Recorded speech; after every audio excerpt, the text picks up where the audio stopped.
Okay sir, बहुत बहुत शुक्रिया शेर खान को टाइम देने के लिए।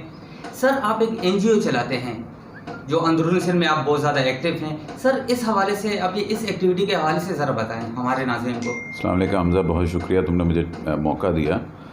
डेफ़िनेटली देखो, कराची में तो हर कोई एक दूसरे की कर रहा है, लेकिन सिंध में बहुत सी जगह ऐसी हैं जहाँ पे उन लोगों को हमारी ज़रूरत है कि कराची वाले वहाँ पे भी आके करें। तो मेरे बहुत से जानने वाले हैं जो मुझे कहते हैं कि आप फ़लाँ एरिया में आओ और उधर हमें इन चीज़ों की रिक्वायरमेंट है। तो वो अल्हम्दुलिल्लाह अल्लाह के फ़ज़ल से मैं अपनी बेस के ऊपर ख़ुद करता हूँ और मैं हर वीकेंड सेट जो मैं वहाँ जाता हूँ, ज़्यादातर मेरा संडे जो है सिंध में ही गुजरता है तो बच्चों के साथ। पूरी टीम है आपकी? नहीं, मैं अकेला ही करता हूँ। फिर मेरे एक दो फ्रेंड्स हैं, जब जहाँ पे भी मैं जाता हूँ उस एरिए के जो एनजीओज़ होते हैं वो फिर मुझे वेलकम करते हैं, वो मुझे गाइड करते हैं कि सर यहाँ पे इन चीज़ों की ज़रूरत है, ऐसी ज़रूरत है जिनको मैं फुलफ़िल करने की पूरी कोशिश करता हूँ। माशाल्लाह, ज़बरदस्त सर। अच्छा, सियासत पर कुछ सवालात हैं जो आपसे करने हैं। कराची में एक हालिया कमेटी बनाई गई है कराची तरक्याती कोऑर्डिनेशन के नाम से। सर, ये कमेटी आपको क्या लगता है मौजूदा सूबाई गवर्नमेंट की नाअहलियत का मुँह बोलता सबूत है या नहीं? नहीं, क्योंकि ये कमेटी इसलिए बनाई है कि एक यूनिटी हो जाए। बेसिकली कराची में यूनिटी नहीं हो रही थी, तो इसको ये नहीं कह सकते कि हमारी प्रोविंशियल गवर्नमेंट नहीं कर रही थी, कुछ फेडरल गवर्नमेंट नहीं कर रही थी, सब अपने अपने एंड पे कर रहे थे, लेकिन यूनिटी के साथ नहीं कर रहे थे। अल्हम्दुलिल्लाह अब इसकी एक कोशिश है कि सारे एक पेज पे आ जाएं और ये एक अच्छी कोशिश है। इसको अप्रिशिएट और पॉजिटिव लेना चाहिए, ना कि नेगेटिव लेना चाहिए। सर, तो कमेटी की ज़रूरत क्यों कर पेश आई?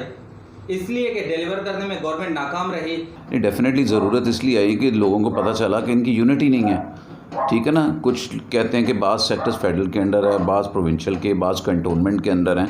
तो इन सारी चीज़ों को फिर एक जगह इकट्ठा करने के लिए बनाई ना, कि कोई ये ना कि ये फेडरल वाला हमने नहीं करना, प्रोविंशियल वाला हमने नहीं करना, कंटोनमेंट वाला हमने नहीं करना। तो अब ये मिल के सारे डिवाइड कर रहे हैं अपने अपने काम और बहुत अच्छा हो जाएगा ये। बिजनेस कम्युनिटी की जानिब से भी एक तजवीज़ सामने आई है जिसमें उनका मौक़िफ़ ये है कि कराची को वफा के हवाले किया जाए ताकि कराची के मसाइल हल हो। आप भी एक बिजनेसमैन है, तो क्या बिजनेस कम्युनिटी मौजूदा हुकूमत से नाला है, नाखुश है? बड़ी गलत डिमांड है, इल्लीगल डिमांड है, ऐसे कहना नहीं चाहिए।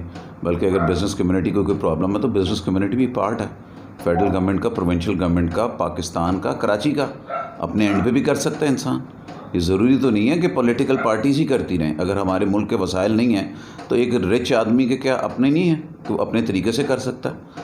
और अगर मैंने सुना है कि सिराज कासिम तेली ने कहा है, तो सिराज कासिम के पास खुद इतना पैसा, वो खुद अपने वसाइल से भी तो कर सकता है। वो अपने ग्रुप को इकट्ठा करके भी कर सकता है। कुछ एरियाज़ ले ले कि जी सरजानी टाउन मैंने करना है, बना दे रोड वहाँ पे, कोई बुराई है क्या? छीपा नहीं कर रहे क्या? सैलानी नहीं कर रहे क्या? सारिम बरनी नहीं कर रहा, अंसार बरनी नहीं कर रहा, ईदी नहीं कर रहा।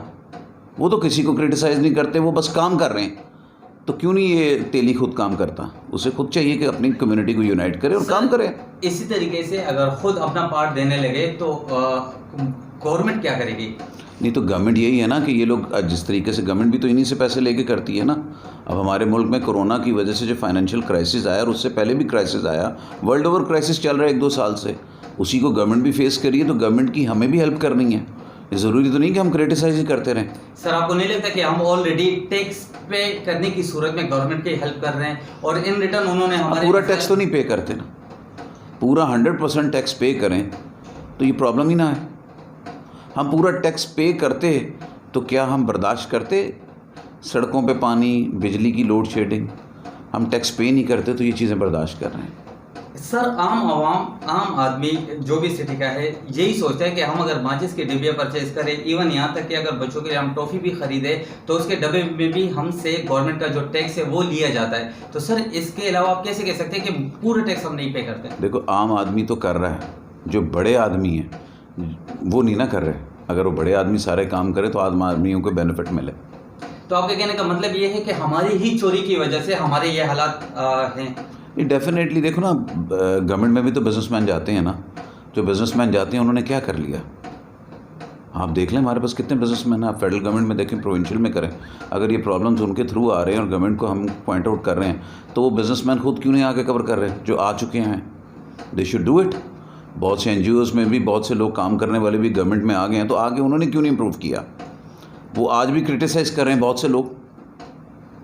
अच्छा सर, कराची की जो आवाम है उनका ये मानना है कि मौजूदा हुकूमत किसी सूरत डिलीवर करने में कामयाब नहीं हुई, इसीलिए इस दफ़ा उनको मुस्तरद किया गया और कराची में पीटीआई भारी असर से कामयाब हुई। अब लास्ट टाइम सईद गनी ने अभी 2-3 दिन पहले जलसे में कहा था कि कराची से हमारी जो सीटें हैं, जो कंफर्म सीटें होती हैं हमारे, वो हमसे छीनी गई। तो सर आपको क्या लगता है कि आप वाकई में सईद गनी सही कह रहे हैं, उनकी सीटें छीनी गई है या आवाम ने उनको मुस्तरद किया? ये सारी चीज़ आपको नेक्स्ट इलेक्शन में पता चल जाएगी। आप नेक्स्ट इलेक्शन का वेट कर लें, जब भी होगा आपको पता चल जाएगी कि डिलीवरी किसने की और क्या छीनी गई थी, कि आपकी डिलीवरी ना होने की वजह से आपकी सीटें गई। आपको रिज़ल्ट पता चल जाएगा पब्लिक क्या कहती है। अच्छा सर, लास्ट में एक सवाल मैं ये पूछना चाहूँगा, ये जस्ट फॉर एजुकेशन पर्पस, ये जो हमारे नुमाइंदे होते हैं डिलीवर करने में कामयाब पूरे पाकिस्तान के किसी हिस्से में, ये सिर्फ जब डिलीवर करने में नाकाम हो जाते हैं तो क्या ये सिर्फ उनकी ही गलती होती है? आवाम की इसमें कुछ गलती आपको लगता है कि होती है गलत बंदे को वोट देकर? डेफिनेटली हमें भी राइट पर्सन को चूज़ करना चाहिए, और फिर चूज़ करने के बाद हम पछताते हैं। फिर उनसे जब हम मिलने की कोशिश करते हैं नहीं मिलते, बाज़ लोग बहुत अच्छी तरह मिलते हैं, लेकिन हमें काम करवाना चाहिए, जो जो कमिटमेंट्स हैं उनसे ऑनर करवाना चाहिए। अगर कोई एमपी हम इलेक्ट करते हैं तो हमें सीएम के पास जाना चाहिए, एमएनए इलेक्ट करते हैं तो पीएम के पास जाना चाहिए कि आपके इन एमएनए ने हमसे ये कमिटमेंट किया, आप इसको ऑनर करवाएं। और ये हमारा राइट है, हर बंदे का राइट है जो पाकिस्तानी है, कि अपने जिसको भी उसने वोट दिया उससे काम पूरा करवाए, जो जिसने कमिटमेंट किया उसको ऑनर करवाएं। ओके सर, बहुत बहुत शुक्रिया। Thank you.